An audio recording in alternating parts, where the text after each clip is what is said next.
Grazie. Allora cercherò di stare nei tempi, anche qualche cosa di meno. Fondamentalmente quello che noi abbiamo fatto all'interno di questo progetto è ragionare su quelli che sono stati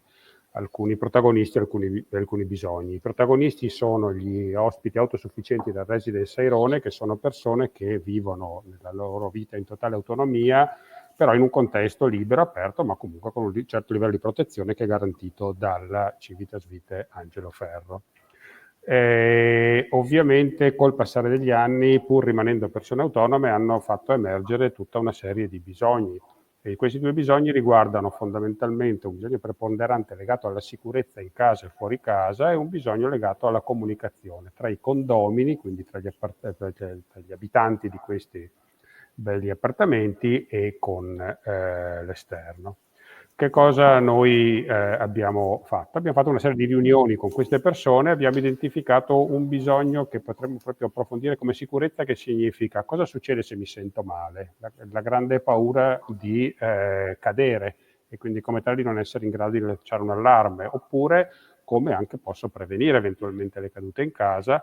o qualcosa succede se esco di casa, ho un momento di smarrimento e mi perdo, e quindi questo cosa mi può succedere, cosa posso fare. Dall'altra parte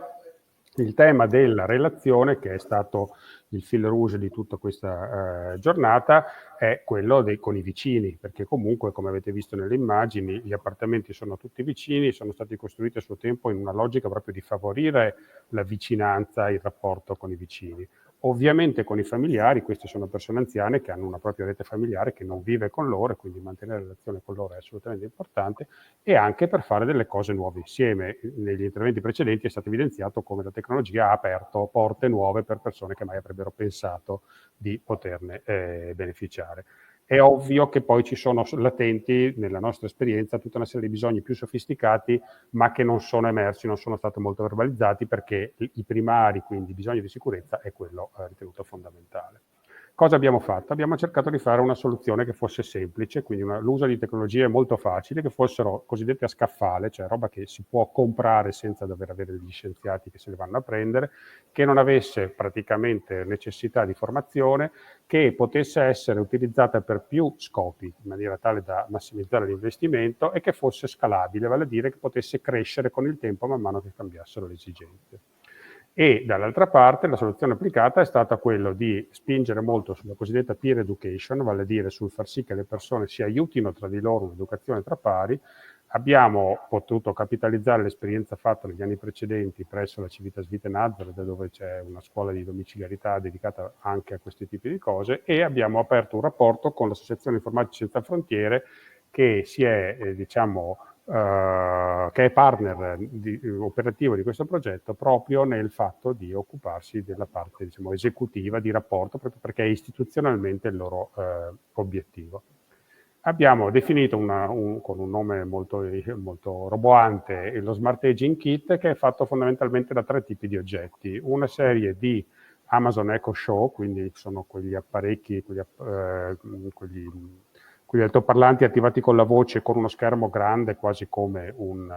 tablet, quindi piuttosto facile da vedere, una serie di luci e di sensori collegati alla rete wifi, e un altro oggetto che si chiama Winnet Silver, che fondamentalmente è un GPS con la possibilità di fare una telefonata.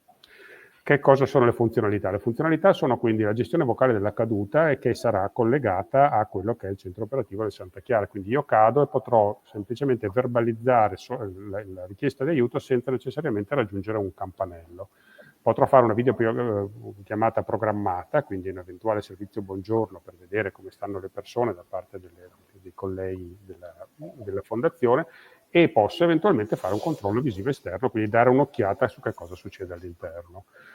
Con le luci posso fare una cosa molto importante, che è l'illuminazione automatica del percorso notturno, una delle principali fonti di cadute, e ovviamente posso arrivare a gestire l'accensione delle luci, la luce programmata, accendere la luce da solo così evito di inciampare, eccetera. Con il Winect invece posso fare una sorta di allarme di allontanamento, quindi posso concordare con le persone una zona sicura, e nel momento stesso in cui la persona, che ovviamente si deve portare questo oggettino, che per capirci è grande come un telecomando di un'automobile, quindi quando esco da questo recinto scatta un allarme che andrà ad accendersi al centro operativo Santa Chiara, quindi come tale potrà esserci una segnalazione che la persona sta uscendo dalla zona che lui aveva ritenuto sicura,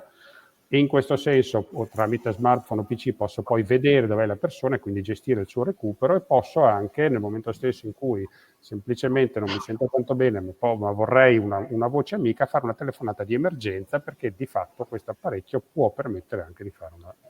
una telefonata. Ovviamente tutti questi aspetti ci interrogano da un punto di vista fondamentale, che è quello della privacy, nel senso che questa erogazione di servizi significa che la persona deve in qualche maniera un pochino abdicare alla sua gestione della privacy. È una questione di rapporto costo-beneficio, nel senso che nel momento stesso in cui io non voglio far sapere a nessuno dove sono, ovviamente non userò un oggetto come il Winect, ma d'altra parte se poi mi perdo nessuno potrà venirmi a trovare, quindi bisognerà trovare un punto di incontro da questo punto di vista. Lo stato dell'arte è questo. Lo stato dell'arte è che abbiamo fatto appunto questa serie di incontri collettivi, abbiamo raccolto le esigenze, presentato le soluzioni, abbiamo questo accordo che è in corso con Informatici Senza Frontiere, che si occuperanno proprio dell'installazione, della formazione.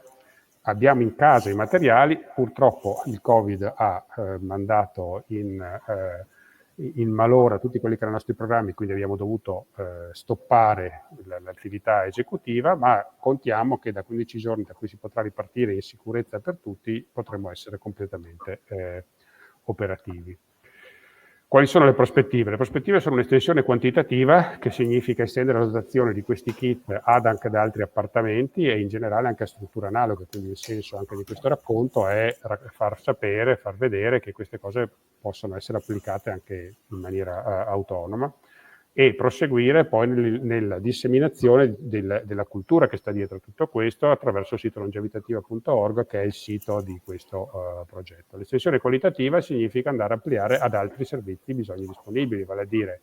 le videochiamate con i familiari, si possono fare giochi online, si possono ambientare le luci, si possono attivare dei memorandum per gli appuntamenti e si possono anche impostare dei memo dei farmaci, vale a dire tutti dei servizi che in questa fase di progetto non sono emersi come, diciamo, percepiti, ma che sappiamo che poi naturalmente, siccome come si dice l'appetito viene mangiando, salteranno naturalmente fuori.